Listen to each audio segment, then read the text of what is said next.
folks, it's Jim. I wanted to go over real quick. I got in a product and it wasn't performing, the solar panel, so I took it apart and sure enough there was a bad solder joint. I don't know if you can see that, how the one I did's nice and shiny versus the cold joint that's there. So they started soldering there with a cold iron, probably not tinned right.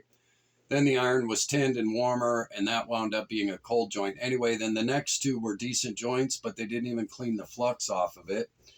So what we had was two cold joints in a solar panel, and one of them failed early on. And but this is a good quality solar panel for the light that it powers. So I wanted to save it. I didn't want to go through the trouble of sending it back. Also, this black goop here was not glued in, and it did not adhere to where it was supposed to. So I had to re-glue that. That's how the solar panel failed from the cold joint. Anyway, point of this video is, do you have a soldering kit? If you're going to rely on solar for SHTF and all of that, do you have a soldering kit with multiple tips?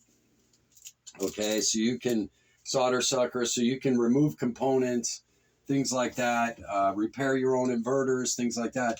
Components for products that we'll be relying on to survive are readily available, and Russia's doing that right now. They're pulling components to keep aircraft in the air out of scrapped equipment. So, you know, in SHTF, we're going to be able to keep our inverters going and things like that with multiple parts, depots all over the place, people throwing out inverters, not knowing that half of those MOSFETs are excellent, which is usually what blows an inverter anyway. So it'll be easy to repair is the point. But anyway, so I was able to salvage the solar panel. And you never know. Things are made on Mondays and Fridays, right? So if you are relying on solar and other things to get through, have you got a soldering kit? Does somebody in your crew know how to solder?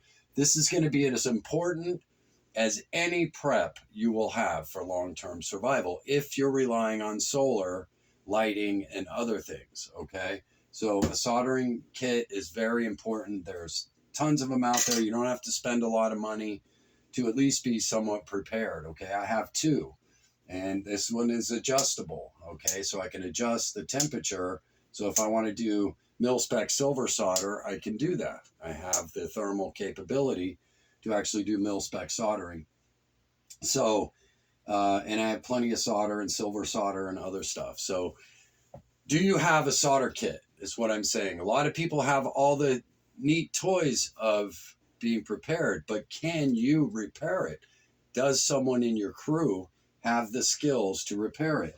And to also, I knew just by looking at this, because of my experience with soldering, exactly what went wrong with this. Somebody started with a cold iron or one that wasn't tinned properly, hence winding up with cold joints. So anyway, hope you're all doing well. Hope life's treating you good. This is my message for today. Get somebody in your crew who can solder. That's where RC hobby comes in really handy. That's why I love it. Teaches about radios, you know, how to, you know, freaks, all that stuff, transmitters, servos, everything. So the RC hobby is a great trainer, as well as the ham radio hobby. But I guarantee you, anybody in either one of those hobbies knows how to solder. Hope you're all doing well. Hope life's treating you good. Jim out.